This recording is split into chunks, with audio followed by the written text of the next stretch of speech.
നിങ്ങൾ കേട്ടിട്ടുണ്ടാകും BJPയുടെ ഇലക്ഷൻ പ്രചരണ മുദ്രാവാക്യം വഴിമുട്ടിയ കേരളം വഴികാട്ടാൻ BJP. നിങ്ങൾക്ക് അത് അംഗീകരിക്കാനാകുമോ? BJPക്ക് വഴികാട്ടാൻ അവസരം കിട്ടിയ സംസ്ഥാനങ്ങളുടെ അവസ്ഥ എന്താണ്? സാക്ഷരത: ഗുജറാത്ത് 78%, രാജസ്ഥാൻ 65%, കേരളം 94% എന്ന് മാത്രമല്ല, ഇന്ത്യയിൽ ആദ്യമായി സമ്പൂർണ്ണ സാക്ഷരത നേടിയ സംസ്ഥാനം എന്ന ഖ്യാതിയും. ആയുർദൈർഘ്യം: ഗുജറാത്ത് 64 വയസ്സ്, രാജസ്ഥാൻ 62 വയസ്സ്, കേരളം 74 വയസ്സ്. അതായത് മലയാളക്കരയിൽ ജനിച്ചതുകൊണ്ട് മാത്രം ആയുസിന്റെ കണക്കിൽ 10 വർഷം നമുക്കധികം. ശിശുമരണ നിരക്ക്: ഗുജറാത്ത് 1062 പേർ, രാജസ്ഥാൻ 1074 പേർ, കേരളം 1000 വെറും 14 പേർ. ദാരിദ്ര്യരേഖയ്ക്ക് താഴെയുള്ള ജനസംഖ്യ: ഗുജറാത്ത് 16%, രാജസ്ഥാൻ 14%, കേരളം 7%. അതിനർത്ഥം ഗുജറാത്തിലും രാജസ്ഥാനിലും ദാരിദ്ര്യം അനുഭവിക്കുന്നവരുടെ എണ്ണത്തെക്കാൾ നേർപകുതിയാണ് നമ്മുടെ കേരളത്തിൽ. ശൗചാലയങ്ങളുടെ ലഭ്യത: ഗുജറാത്ത് 58%, രാജസ്ഥാൻ 35%, കേരളം 94%.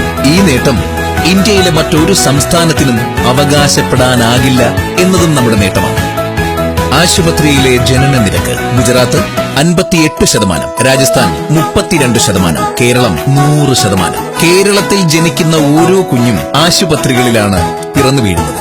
ഒരു വ്യക്തിയുടെ ശരാശരി വരുമാനം നോക്കിയാൽ ഗുജറാത്തിൽ അത് 3782 രൂപയാണെങ്കിൽ രാജസ്ഥാൻ 3259 രൂപ. നമ്മുടെ കേരളത്തിലാകട്ടെ 5262 രൂപ. കുറച്ചുകൂടി വ്യക്തമാക്കിയാൽ BJP ഭരിക്കുന്ന ഗുജറാത്ത്, രാജസ്ഥാൻ എന്നീ സംസ്ഥാനങ്ങളെക്കാൾ നേരെ ഇരട്ടിയാണ് എന്റെയും നിങ്ങളുടെയും ശരാശരി വരുമാനം.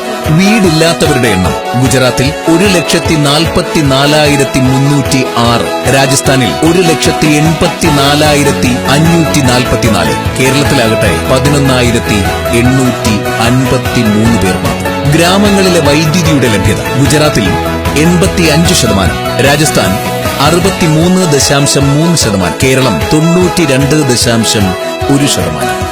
കൂട്ടിച്ചേർക്കാനുള്ളത്, ഗ്രാമങ്ങളിലെ വൈദ്യുതിയുടെ ലഭ്യതയിൽ കേരളം ഇന്ത്യൻ സംസ്ഥാനങ്ങളിൽ ഒന്നാമതാണ്. പ്രതിരോധ കുത്തിവയ്പ് കുട്ടികൾക്ക്: ഗുജറാത്തിൽ 1566 പേർ മാത്രം, രാജസ്ഥാനിൽ 1638 പേർ മാത്രം, കേരളത്തിലാകട്ടെ 1810 പേർ.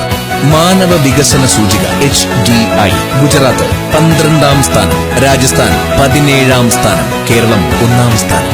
ശ്രദ്ധിക്കുക, കേരളം 1ാം സ്ഥാനത്ത്. BJP ഭരിച്ച സംസ്ഥാനങ്ങളിൽ ഒന്നിലും തന്നെ ജനങ്ങളുടെ ജീവിത നിലവാരം തെല്ലുമുയർത്താൻ അവർക്ക് കഴിഞ്ഞിട്ടില്ല, ഇനി കഴിയുകയുമില്ല. ഇവിടെ വഴിമുട്ടിയത് കേരളത്തിനോ അതോ BJPക്കോ? സാക്ഷരതയിലും ആയുർദൈർഘ്യത്തിലും ശിശുമരണ നിരക്കിലും HDIയിലും മറ്റടിസ്ഥാന സൗകര്യങ്ങളിലും ലോകത്തെ വികസിത രാജ്യങ്ങളോട് കിടപിടിക്കുന്ന നമ്മുടെ കേരളം. ഭൂപരിഷ്കരണവും സൗജന്യ വിദ്യാഭ്യാസവും ജനകീയാസൂത്രണവും കൊണ്ട് കേരളത്തെ ഒരു മാതൃകാ സംസ്ഥാനമാക്കി മാറ്റിയ ഇടതുപക്ഷം തന്നെയല്ലേ ഇനി നമ്മെ നയിക്കേണ്ടത്?